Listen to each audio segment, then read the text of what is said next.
Buenas tardes, bienvenidos y bienvenidas al programa Rostros de la Trata. Yo soy Leticia del Rocío Hernández. Muchas gracias por estar aquí, por escucharnos.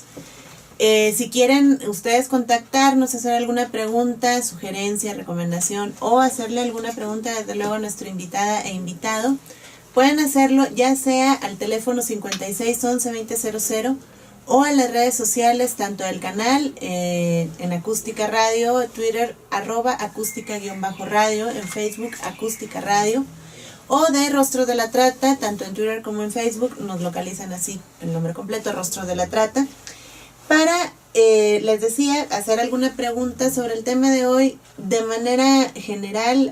Ya veremos en la plática qué más nos pueden y quieren compartir el invitado y la invitada sobre el tema de explotación sexual, y para ello le doy la bienvenida nuevamente y me da mucho gusto saludarles. Itzel Iglesias, ¿cómo estás? Muy Itzel bien. Iglesias González, hola. Hola, mucho gusto. Y Oscar Montiel, ¿cómo estás? Bien, muchas gracias. Gracias a ustedes por estar aquí. Voy a iniciar con la semblanza de nuestra invitada e invitado. Itzel Iglesias González es antropóloga social por la Escuela Nacional de Antropología e Historia, con estudios de actualización en Derechos Humanos, Género y Educación Popular. Desde 2010 ha trabajado con mujeres en situación de prostitución en la zona de la Merced, impartiendo talleres productivos, además de haber realizado trabajo de campo en Tlaxcala, Oaxaca, Chiapas, Guerrero y Cuba, en diferentes proyectos sobre explotación sexual, campesinados, educación popular y etnoecología. En Ciudad Juárez, Chihuahua, realizó un trabajo de investigación con familiares de mujeres desaparecidas para establecer la relación entre desaparición, trata de personas y feminicidio. Participó también como ponente en el Simposio de Jóvenes contra la Prostitución y la Trata de Personas como máxima violencia contra el ser humano, celebrado en la Academia Pontificia de las Ciencias Sociales en la Ciudad del Vaticano, y como expositora en el primer Encuentro Mundial de Jóvenes contra la Violencia y Esclavitud, realizado en Villa María, Córdoba, Argentina. Por su parte, Oscar Montiel es doctor en Antropología por el Centro de Investigaciones y Estudios Superiores en Antropología Social y actualmente se encuentra realizando estancia postdoctoral en la Facultad de Ciencias Políticas y Sociales de la UNAM con el proyecto El ciclo vital de las mujeres en situación de prostitución y la transculturalidad del proxenetismo. Es ganador del concurso de tesis de género de Sor Juana Inés de la Cruz en 2008 y del 6º Premio Latinoamericano por la Vida y la Seguridad de las Mujeres y las Niñas en América Latina y el Caribe en la categoría de investigación en 2013, y también ganador en 2015 del 2º Premio Universitario de Tesis sobre Trata de Personas, otorgado por la Cátedra Extraordinaria Trata de Personas de la Universidad Nacional Autónoma de México. Y este reconocimiento lo hicieron después del último programa en el que estuviste. Muchas felicidades, Oscar. Muchas gracias. Pues bueno, a ver, en otras ocasiones, en otros momentos, no nada más aquí, sino en distintos espacios donde ustedes participan y han participado, se ha hablado sobre, pues bueno, todas las posibilidades que existen para, más que posibilidades, todas las razones que pueden fomentar y ser la base para el enganche o bien para la explotación, todo lo que ya hemos platicado en distintos momentos. Pero me gustaría, si les parece, en el marco de la conmemoración del 23 de septiembre, que no se deja de conmemorar el Día Internacional contra la Explotación Sexual de Niñas y Mujeres, preguntarles y que platiquemos, México, país,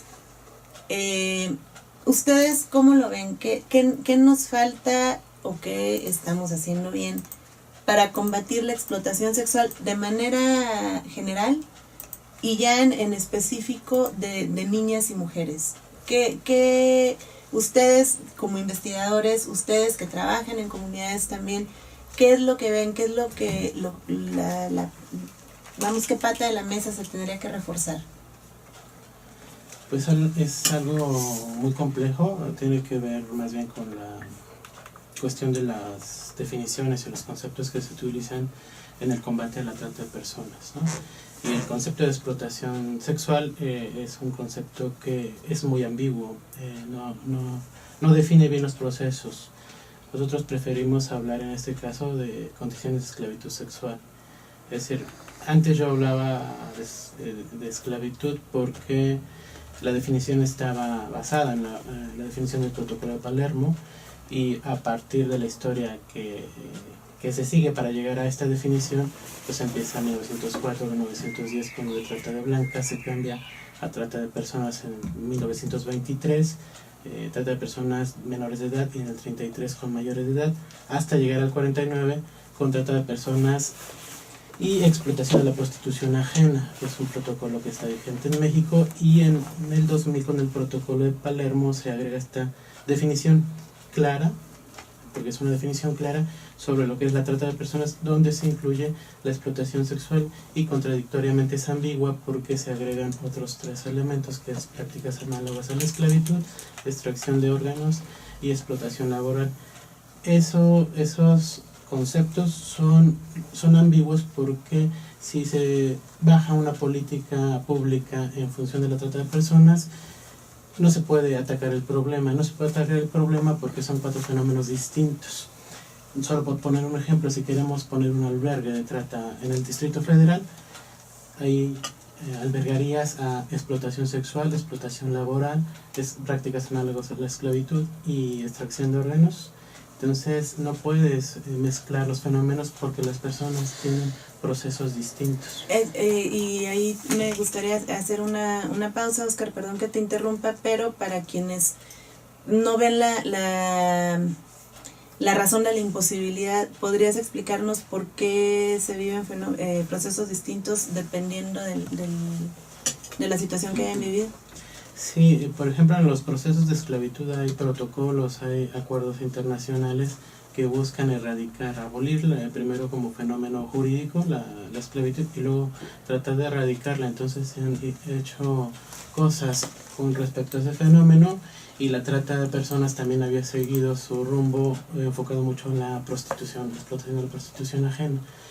Y también en cuanto a explotación laboral también hay protocolos que siguen su mismo rumbo. Entonces al mezclarlos se impide, ¿no? Porque se mezclan competencias y se mezclan proyectos. Entonces cuando tú bajas recursos, puede que en un momento las financiadoras privilegien la explotación laboral de niños, ¿no? Y entonces mientras las otras mujeres en explotación sexual no ven reflejadas esas políticas públicas o esos recursos vía sociedad civil. Entonces necesitamos hacer un debate serio en cuanto a la geopolítica de la trata de personas. Y digo geopolítica por ver los intereses que están detrás, los intereses de los estados, los intereses de las financiadoras, los intereses empresariales.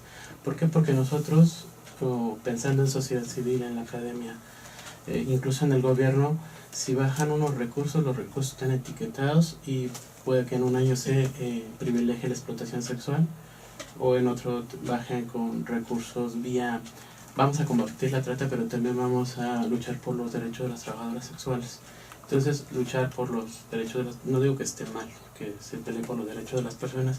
Lo que está mal es el uso geoestratégico que puede hacer el sistema proxeneta. El sistema proxeneta es una estructura de esclavitud en donde hay beneficios económicos. Y justo a donde quería llegar es que la explotación sexual se puede dar en muchos ámbitos, ¿no? Y la explotación sexual solo el concepto de explotación no es malo en sí, porque te puedes explotar recursos naturales, puedes explotar la fuerza de trabajo, entendido como desde una perspectiva marxista, un trabajo que te hace digno de llegar a... Lo ambiguo es que el sistema proxeneta es un sistema estructurado de esclavitud en donde se le quita la identidad social, familiar, incluso jurídica a las mujeres, ¿no? Pensando en el ciclo vital, una mujer que es, aunque llegue de forma voluntaria, se tiene que cambiar el nombre, tiene que cortar con sus vínculos familiares, sociales, la misma sociedad la aísla. Incluso podemos ver a mujeres que han luchado por sus derechos de trabajo sexual y cuando mueren terminan en la fosa común, ¿no? Entonces eso implica que un sistema de esclavitud no quiere que las personas se reproduzcan, sino que solo es un fin, que son las ganancias, y que la vida de las personas o la dignidad de las personas no es importante, sino que pelear por los derechos de las trabajadoras sexuales es pelear por los beneficios directos para el sistema proxeneta. Regresando al corte, me gustaría que a partir de ahí retomáramos. Estamos platicando con Óscar Montiel e Ixchel Iglesias González. En unos segundos regresamos. Ya estamos de regreso aquí en Rostros de la Trata, platicando con Óscar Montiel e Ixchel Iglesias González sobre precisiones de la explotación sexual. Recuerden que al terminar el programa, no se vayan, sigue Contigo a la Una con Alfredo Cázares, y la repetición de nuestro programa es hoy a las 7 de la noche.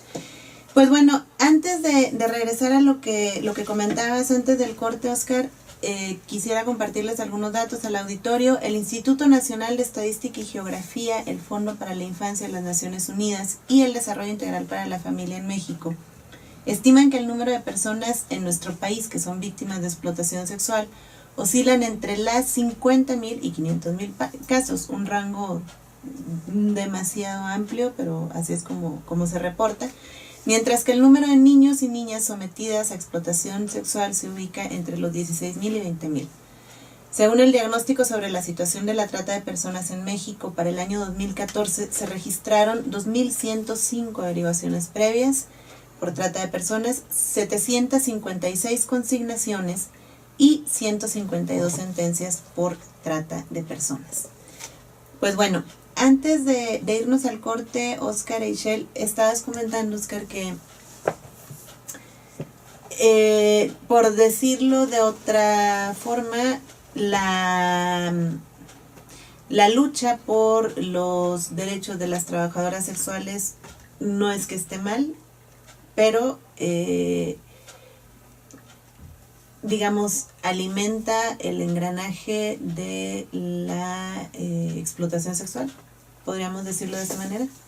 Sí, de alguna forma, no solo el discurso del sistema proxeneta se mete en las organizaciones de la sociedad civil y en los gobiernos, sino también de forma alarmante y peligrosa se mete a los espacios académicos. ¿Y por qué lo digo? Porque hay textos que son como la Biblia dentro de los estudios de trata de personas que tienen una tendencia pro trabajo sexual. O sea, sí, todo en contra de la trata, pero también alimentan una parte de cuestiones de derechos sexuales, y se olvidó todo el debate que se dio en los años 1970 con textos fundamentales e importantes como Políticas Sexuales de Kate Millett, el Origen del Patriarcado de Gerda Lerner, o La Esclavitud Sexual de Kathleen Barry. Esos son textos que no nos llegan.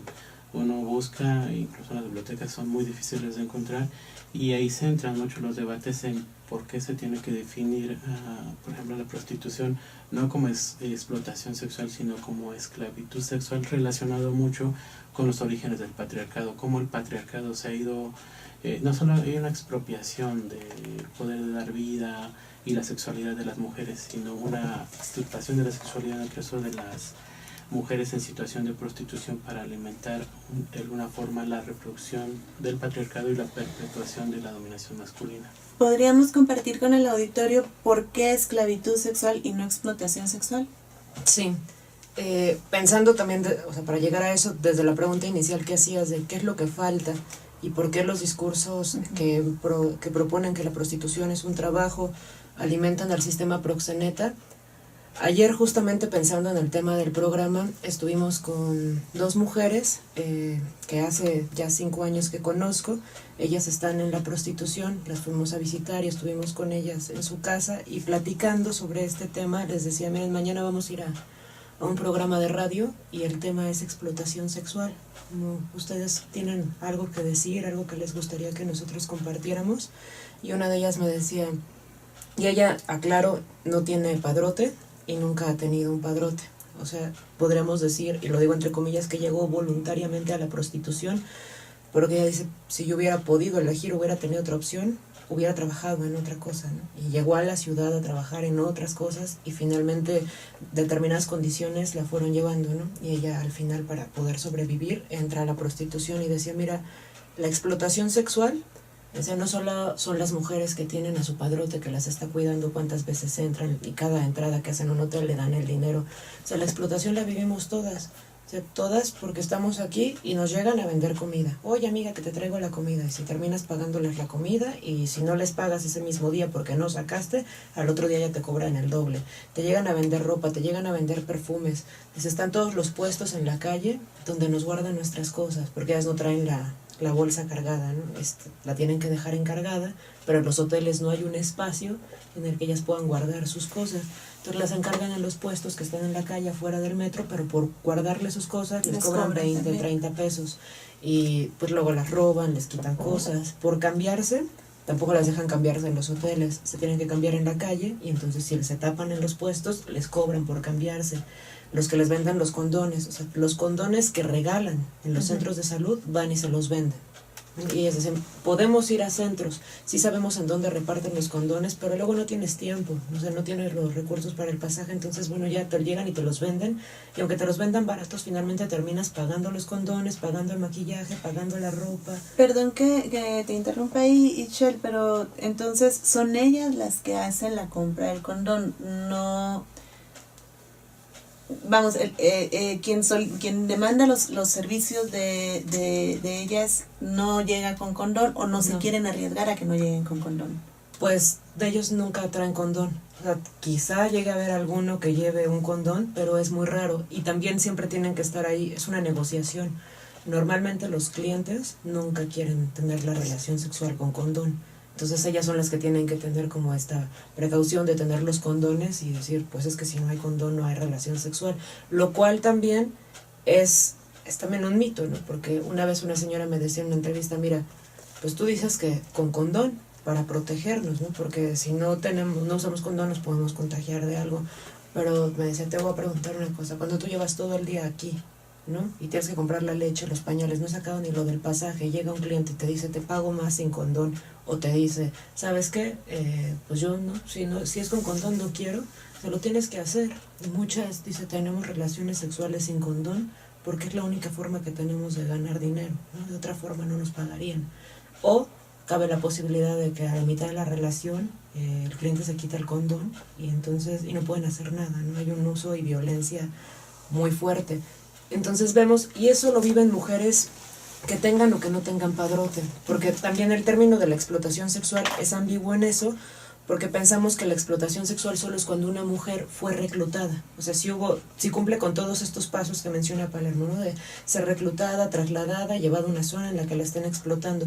Pero entonces si no está la figura del padrote, del explotador, del reclutador, del que la está vigilando, entonces consideraríamos que todas estas mujeres no están siendo explotadas, cuando en realidad sí. Por ejemplo, las cifras que dabas al principio, pues esas cifras se basan justo en estadística, o sea, la estadística se crea a partir de ver cuántas mujeres han denunciado, cuántas sí tienen un explotador, o cuando se habla de explotación, las que son menores de edad. Como si después de los 18 años ya todas lo eligieran. Exactamente, quedaran libres de la explotación. Claro, cuando yo conozco mujeres de 40 o 50 años que a esa edad han llegado a la prostitución. O sea, y llegaron solas a decir, disculpa, ¿en dónde me puedo parar? ¿No? Y que llegaron porque después de buscar muchos trabajos y que no podían, o que las corrían, o que le decían, tú mejor vete a cuidar a tus hijos, una de ellas decía, pues yo venía mucho a la Merced y cuando veía a las mujeres decía, ¿será? ¿Podré ganar ahí? ¿Podré pagar todas las deudas? Y finalmente preguntó, ¿cuánto ganas al día? Y cuando le dijeron cuánto ganaba, dijo, bueno, pues no es mucho, pero finalmente es un poco más de lo que ganó en una fonda, y entonces entró, ¿no? Pero vemos, ella no tiene un padrote, pero sin embargo son muchas condiciones estructurales las que llevan a las mujeres a estar ahí.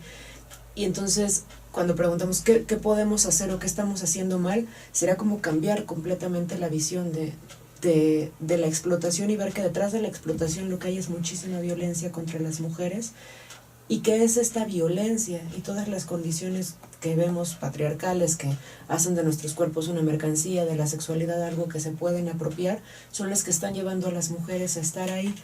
Y trabajar desde la prevención, pero desde la prevención también de la violencia y de la atención a las mujeres, cambiando completamente la visión de lo que es una mujer en la prostitución. Ahora, retomando lo que acabas de comentar y también las ideas de Oscar, la violencia de la que habla Sichel y esta, pues no sé si sea nada más creencia o es incluso en algunos momentos plena convicción de que los hombres se pueden apropiar del cuerpo de las mujeres. Esta violencia que está detrás de todo lo que permite la explotación sexual, y perdóname Oscar que siga yo refiriéndome así de manera específica y general como explotación sexual, pero esta violencia no es nada más los golpes, o no es nada más incluso el que no haya tenido una mujer otra opción de trabajo, como por ejemplo si gano menos en la fonda a lo que puedo hacer acá, a lo que puedo ganar acá, pues entonces elijo estar en una situación de prostitución. Son muchísimos factores más, nada más que tenemos que irnos a un corte y regresando me gustaría que ya sea Oscar o tú nos ayudaran por favor a identificar cuáles son esas violencias, qué es ese, no sé, por decirle caldo de cultivo que permite lo que estamos viviendo aquí. Estamos en Rostros de la Trata platicando con Oscar Montiel e Ixchel Iglesias González. En unos segundos regresamos. Bien, estamos aquí de regreso en Rostros de la Trata platicando con Oscar Montiel e Ixchel Iglesias González sobre explotación sexual.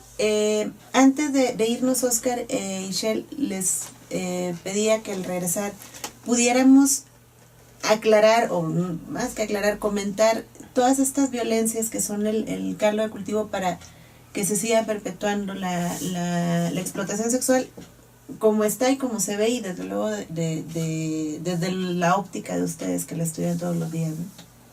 Pues un poco comentamos en el corte esta parte de cómo el sistema proxeneta se adapta, ¿no? Recordemos que en la Ciudad de México al menos se abolen todos los reglamentos desde 1940, no ha habido, y hay una ley de cultura cívica en el Distrito Federal en donde se sanciona como una falta administrativa la prostitución en la calle, ¿no? Y también en los lugares, dentro de los lugares. Y descubrimos penosamente que antes del año 2000, por ejemplo, antes del surgimiento del Centro de Apoyo Terapéutico llamado CAIS, que dependía de la Comisión de Derechos Humanos del Distrito Federal, había una violencia estructural de parte del gobierno del Distrito Federal, bueno, la policía del Distrito Federal, haciendo racias, ¿no? Propiciando que cualquier vecino podía denunciarlas y ellos se tomaban pues las levantaban, ¿no? Con las famosas camionetas estas, las perreras les dicen. Las perreras que les decían, y abusaban sexualmente de ellas. Es interesante el proceso que surge porque a partir del surgimiento del SIDA se empiezan a hacer organizaciones para la prevención del SIDA con el uso del condón y todo, y eso les permitió protestar y que en algún momento ya no hubiera tantos padrotes, se hubiera hecho una organización, y el surgimiento del CAIS les había dado muchos elementos, no solo de apoyo psicológico, terapéutico, médico y legal, sino en un autoconocimiento personal, ¿no? Platicamos ayer con estas personas y también con otras experiencias y libros que se han escrito, como yo considero la mejor experiencia de atención a mujeres en situación de prostitución en América Latina, de Europa no sé, pero al menos en América Latina, y se encargaron el sistema proxeneta encabezado por madrotas y padrotes de la zona de la Merced, en el centro de la ciudad, y se aliaron y propiciaron que en ese momento Álvarez y Casa cerrara el centro de atención a trabajadoras sexuales. Entonces hay una violencia estructural de parte del Estado, ¿no? Eso es una, y una violencia también de forma continuada, que podemos englobarla como violencia sexual. Violencia sexual porque a partir, entre comillas, de un servicio sexual, el cliente es el que manda, como de este razonamiento práctico, cotidiano. Entonces, si el cliente siempre tiene la razón. Exacto, entonces si pide esto, hay determinadas reglas y hay determinadas formas que han desarrollado las mujeres para cuidarse, pero finalmente, ¿quién paga? Manda, ¿no? Entonces, toda esta serie de violencias estructurales, más la cultura que se vive de forma cotidiana, propicia, ¿no? Y si metemos además otra violencia estructural, que es entender a la prostitución como un sistema de esclavitud. ¿Por qué un sistema de esclavitud? Porque se construye a una mujer como una mujer no pariente. ¿Y cómo es una mujer no pariente? esa mujer, aunque tenga un marido o un padrote, es más claro en el caso de los padrotes, pero esa mujer nunca va a formar parte de la familia del padrote. El padrote tiene su familia en donde tiene sus hijos quienes van a reproducir, y aunque la mujer en situación de prostitución tenga hijos, esos hijos van a la familia del proxeneta, ¿no? Entonces quien está excluida de ese sistema de reproducción social es la mujer en situación de prostitución, ¿no? Entonces ahí es donde entiendes que estas mujeres no son importantes, ¿no?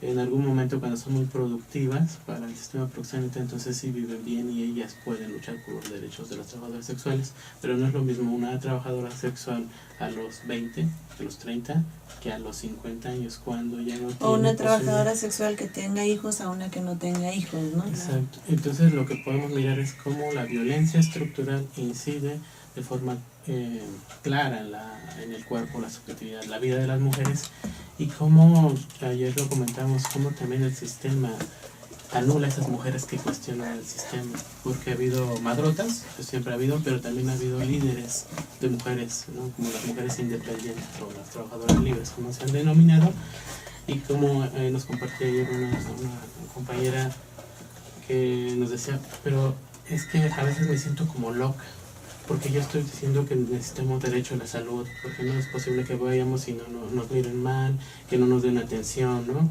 O el caso de Lupita, que está por perder el pie y ninguna institución del gobierno asume esa parte, ¿no? Sí, es una mujer que está ahorita muy grave de su pierna, la van a operar, pero no hay un espacio en el que ella pueda recuperarse. O sea, después de que la operen necesita estar 2 meses en reposo porque no puede caminar, pero ella vive en una casa de huéspedes. Entonces, ¿en dónde se puede quedar Lupita 2 meses a recuperarse? Porque no puede estar parada en una zona de prostitución esperando un tiempo. Claro. O sea, necesita todo eso y no puede cubrir los 900 pesos a la semana en la casa de huéspedes.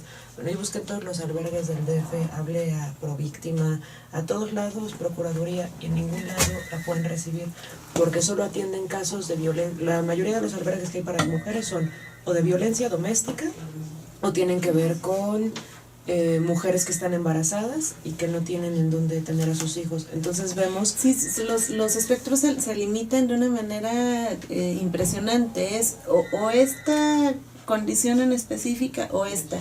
Cualquier variante ya no te la aceptan. Sí, yo les decía que no es la prostitución una de las formas de violencia más extremas contra las mujeres. O sea, la señora no necesita que le pegue su marido para que la puedan recibir en un albergue, no necesita no tener en dónde tener un hijo. Y entonces vemos como esa es la violencia estructural, o sea, la violencia que vivimos todas las mujeres, en la que ahora ya nada más se mira, como decías, con la violencia física, y entonces solo podemos vivir violencia en la pareja, ¿no? Pareciera. Y entonces, si no está, lo demás no vives violencia, o es porque a ti te gusta. Tendría que ser pareja heterosexual casi, también pareciera que es como un requisito, si la pareja es mujer, entonces no vive violencia. Exacto. Y todas estas violencias en la prostitución se agudizan. O sea, la prostitución es como el lugar donde se exponencian todas estas violencias. Podemos decir que ahí es lo que viven las mujeres, violencia feminicida, todo el tiempo. Ayer comentaban como estrategias que tienen, que esto les pasa a todas. O sea, cuando entran a los cuartos de hotel ya está prohibido que ellas metan la llave al cuarto. O sea, la llave se tiene que quedar pegada en la puerta. ¿Y por qué los hoteles ya hacen esto? Porque han matado a tantas en los cuartos que entonces si escuchan un grito, ya los que están en la recepción corren y tienen que poder abrir la puerta. En algún momento como me compartían hace ya tiempo como las posiciones sexuales que les da miedo aceptar, y cómo, si las aceptan, de qué forma se colocan mirando a la puerta, o cómo tienen ellas algunas como ya decían técnicas. Ellas mañas, ¿no? Pero en realidad son técnicas que han aprendido y lo aprenden para sobrevivir. ¿Por qué hacer en caso de que te quiera matar un cliente en el cuarto? Y eso lo viven todas las mujeres, ¿no? Tengan o no tengan un padrote. También lo viven las y los trans que están ahí, que ellos son los que más se enfrentan como a los problemas de homofobia. Sin embargo, como ayer también un trans nos decía, bueno, pero nosotros somos cabrones. O sea, finalmente sí sabemos rifarnos y sabemos pelear. Desde esta construcción estereotipada de cómo aprende un hombre a ser hombre y de cómo aprende la fuerza y la violencia diferenciada de las mujeres. Pero como los trans tienen el cuerpo más arreglado, los mandan a los cuartos de abajo porque entran y salen, entran y salen, entran y salen, que es lo que les importa a los hoteleros. Mientras que a las mujeres, y mientras más grandes sean, las mandan a los últimos cuartos. Si pasa algo, nadie se entera. No, bueno, o si se enteran ya llegan tarde, ¿no? Exacto. O sea, les ha pasado de todo. Avientan mujeres por el balcón, avientan a los niños de las mujeres por los balcones, las asesinan, las ahorcan. O sea, hay muertes de mujeres en situación de prostitución diariamente, pero no es de algo las que no nos salga. enteramos. No nos enteramos, porque los diarios que se dedican a cubrir este tipo de eventos, pues lo único que toman pues es la foto que sea la más escandalosa, la que más pueda vender, y entonces eligen a una, ¿no? Pero, y eso sí, no es que hubo otra cosa con más sangre que pueda llamar o vender más, pero de ellas no se saben los nombres, son como mujeres anónimas, ¿no? Y es justo lo más fuerte, porque terminan siendo mujeres desechables, y todas las mujeres vivimos siempre este riesgo constante a la violación. Esa es la apropiación del cuerpo de las mujeres y la expropiación, o sea, la guerra por nuestros cuerpos, violar, tomar, asesinar, siempre en un proceso de conquista y de colonización, te apropias del cuerpo de las mujeres. Y eso es algo que ha ido marcando la historia de nosotras a través de la historia del patriarcado.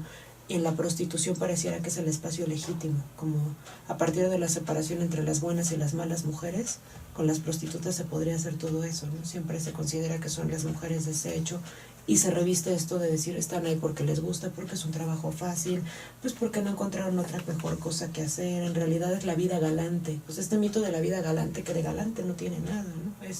En realidad es una vida en la que pues viven demasiadas cosas muy duras. Es vida muy violenta, ¿no? Estamos platicando con Óscar Montiel y Shell Iglesias. Nos vamos a un corte rapidísimo que ya se me estaba pasando y regresamos. Ya estamos aquí de regreso en Rostros de la Trata, platicando con Óscar Montiel e Shell Iglesias González. Óscar y Shell, antes de continuar platicando, ¿alguna forma de contacto para quienes nos escuchan y estén interesados e interesadas en saber más sobre el tema, en hacerles preguntas, desde luego orientación? Sí, tenemos una página de Facebook. Nosotros dos tenemos un centro, que el centro somos nosotros dos. Yo soy Óscar Montiel. Yo soy Ixchel y somos CEAPIT. Perfecto. El CEAPIT es el Centro de Estudios Avanzados en Prostitución y Trata. Y nos encuentran así en Facebook, o lo pueden poner completo, o también tenemos, ¿cómo estamos en Twitter? Sí, bueno, @CEAPIT AC. Sí. @CEAPIT AC, y en Facebook como CEAPYT, o CEAPIT completo, Centro de Estudios Avanzados en Prostitución y Trata. Perfecto. Como quiera vamos a compartir estas formas de contacto en redes sociales. Y pues bueno, Ixchel, antes de irnos, te tuve que interrumpir, pero en el otro corte mencionaste una frase que me parece que ilustra bastante estas violencias que construyen y que fomentan la explotación. Decías, palabras más, palabras menos, que las mujeres en situación de prostitución, de manera voluntaria, hacen circular el dinero, pero que eso no significa necesariamente que ellas tengan una ganancia. No porque ellas hagan circular dinero, con le pago al taxista, al del hotel, al de etcétera, un largo etcétera, eso no significa que ellas tengan ganancias. Exacto. Eso sería, me parece, una forma muy encubierta de tener un padrote sin tenerlo. ¿Podríamos decirlo así? Sí, sería lo que podríamos llamar, que por eso la prostitución es una forma de esclavitud. O sea, la prostitución, sinónimo de esclavitud, porque si pensamos en cómo se construyeron los sistemas esclavistas, sí implicaba la explotación de la mano de obra o de la fuerza de trabajo de aquellos a los que esclavizas. O sea, tienes que explotarlos para obtener una ganancia. Pero al esclavo no le das nada, o sea, ni siquiera a veces lo suficiente para que pueda reproducirse socialmente, es decir, alimento, su familia, el vestido. Ni siquiera en un sistema esclavista se les da eso porque no tienen una personalidad jurídica. Pero lo que hacen los esclavos o las esclavas hacen circular el dinero, ¿no? Y en este caso es más como un sistema de esclavitud, como de tiendas de raya, ¿no? Donde pues, todo lo que le dabas a los peones terminaban pagándolo y endeudándose. Es lo que hacen las mujeres. O sea, una mujer que está en la prostitución, haya tenido o no tenga un padrote, o lo tuvo, y por las que lo tuvieron y lo dejan y se quedan ahí. O sea, porque es un sistema que no les permite salirse. Y no les permite salirse no solo por las deudas que genera, sino por todo el daño emocional y toda esta sanción social tan fuerte, como que ellas dicen, nos sentimos manchadas, ¿no? Y no sentirte capaz de poder hacer las cosas que las tiene ahí. Entonces ellas, el dinero que llegan a ganar, condones, maquillaje, ropa, comida, taxistas, hoteles, cuidadores, policías, a todo mundo están dándole dinero, ¿no? Los clientes las roban, se siembran robos, hay mucha enemistad ahí y ahora es muy común que entre quienes están ahí, las mujeres, se denuncian. Tú me caes mal, te voy a denunciar por trata y te voy a denunciar por robo. Y cada rato se denuncian por robo y se siembran cosas, y algunas, si se saben mover jurídicamente, mandan a otras a Santa Marta y así se la pasan, ¿no? O sea, es, aunque no les hayan robado, pero me la hiciste, y esta enemistad es tan fuerte que todo el tiempo genera como una paranoia en ellas, porque cualquier cosa que le hagan a alguien le pueden sembrar un robo, y lo mismo llegan a ser clientes. Ella me robó y mire, búscala, trae 300 pesos, y donde encuentren que sí traía 300 aunque no haya robado, ya se va a la cárcel. Entonces ponen a circular demasiado dinero, son grandes cantidades, cuando el dinero siempre está fluyendo alrededor de ellas, pero el dinero no es para ellas. Incluso con lo poco que se quedan, el dinero es para los hijos, para el marido, para la familia, para la fiesta del pueblo, jamás es para ellas.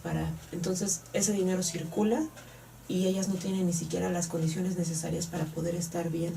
Entonces, por eso decimos que la prostitución, entre otras cosas, sobre todo también por la anulación, no solo como figura jurídica, sino el proceso de anularte a ti misma, que vendría siendo como el proceso de esclavitud. O sea, que terminas por anular a la persona. Muchas veces dicen, es que no es tan que nos maten a los hoteles los clientes, estamos muertas en vida, somos como muertas, ¿no? Porque te sientes mal, porque sientes que la gente te desprecia, porque no encajas en ningún lado, porque incluso cuando voy a pedir, decir una vez, un trabajo y decido salirme, no puedo estar en ese trabajo, no siento que lo mío es la calle.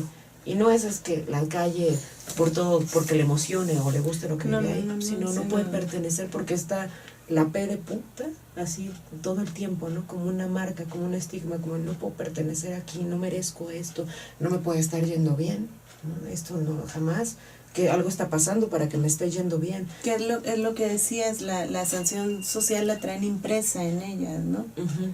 Y bueno, ¿qué es lo que, de qué manera, no sé, de qué manera como sociedad y en lo particular podríamos contribuir a que esta sanción social fuera menos, a que quienes salen de estos espacios sí puedan encontrar opciones, no nada más en la sociedad, sino en ellas mismas, de opciones diferentes? ¿Qué podemos hacer? ¿De qué manera podemos contribuir y no nada más quedarnos cruzadas de brazos viendo cómo pasa, o lo que es peor, sancionando lo que pasa, ¿no?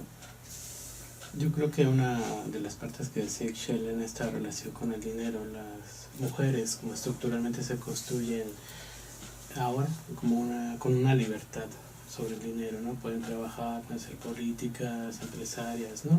Y que pueden tener libertad económica.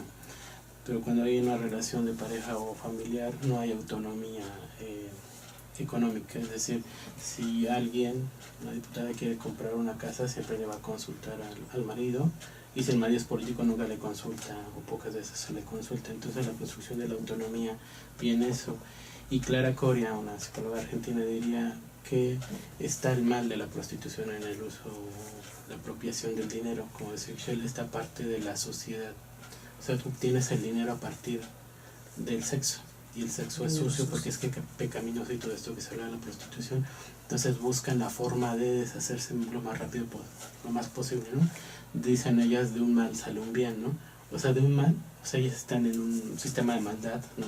En el sistema de esclavitud, y para hacer un bien, bueno, pues al menos así ya le hice la casa a mi familia, al menos así ya mi papá no se murió porque pude pagarle la operación, al menos así mi hijo ya estudió, ¿no? Pero aparte un poco de la cosa que estamos viendo ahorita, como también esta forma cuando los hijos no se van con un padrote que pueda o crear otro padrote o volverlos abogados, arquitectos o médicos, hay una cosa de la construcción de los hijos de puta, ¿no? Es como literal. ¿Qué pasa con estos hijos que se quedan con las madres en situación de prostitución? Hay una anulación y un corte, ¿no? Que Ixchel está viendo esa beta de investigación que nos puede dar elementos para entender a las mujeres y qué es lo que quieren, porque siempre es dar, ¿no? Y ser construidas de ahí para otros. Y justamente lo que dice es importante, cómo podemos hacer unos procesos de autoestima, de cómo ellas pueden potenciar sus potencialidades, porque son unas guerreras, porque son las mujeres que más luchan y sobreviven en estos espacios, pero la misma sociedad y la estructura, y para cerrar el comentario, anula a las mujeres primero y luego las mujeres que se atreven a criticar las vuelven locas, ¿no? Y sería hacer cambios respecto a esto implica desde cambios que parten de lo individual y en las relaciones más cercanas e íntimas que tenemos, o sea, todo mundo puede hacerlo, y es desde cuestionar el lenguaje, ¿no? Esto que decía Oscar así de, eres un hijo de puta, ¿no? ¿A quién le decimos eso?